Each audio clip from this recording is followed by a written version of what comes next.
Hey you guys, it's Emily with Cozy Clicks, and today I want to show you how to use the new sky replacement tool inside of Photoshop. Now this tool is new with the 2021 update, so if you don't see it inside your Photoshop, make sure you've updated to the most recent version.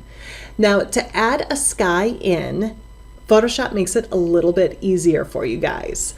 What you're going to do is go up to Edit, and you'll see now there is a sky replacement button. Click right there, and Photoshop has loaded several sky presets in here for you. Now what's cool is you can click down on this down arrow, and anytime you click on one of these skies, it's going to preview for you exactly what it will look like in your picture, so you can choose the one that you think is going to look the best. Now, as I click through here, I won't click through every single one of them, but you'll see spectacular skies, all of the blue skies, sunsets, and you can either click through each of them or you can select one that you think would look great. And I'm going to pick this one here just because I like the blurriness of it in relation to the rest of the photo. I think it looks the most natural. So I'm going to click this one here, and I'm just going to click up here to get out of those skies.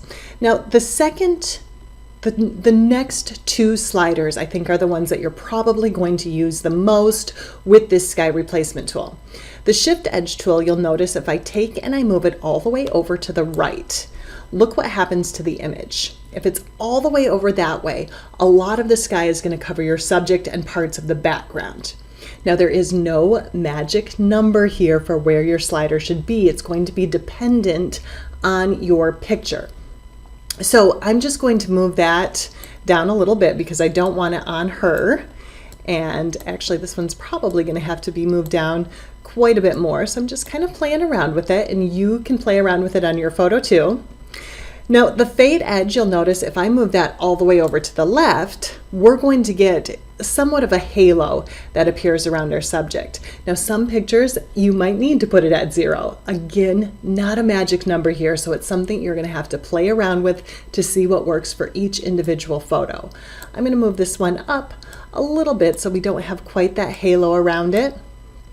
From there, you can work with the brightness or temperature sliders to change the brightness or temperature. Since this picture is a little bit brighter to begin with, I am going to move the sky and make it a little brighter so it matches the original picture.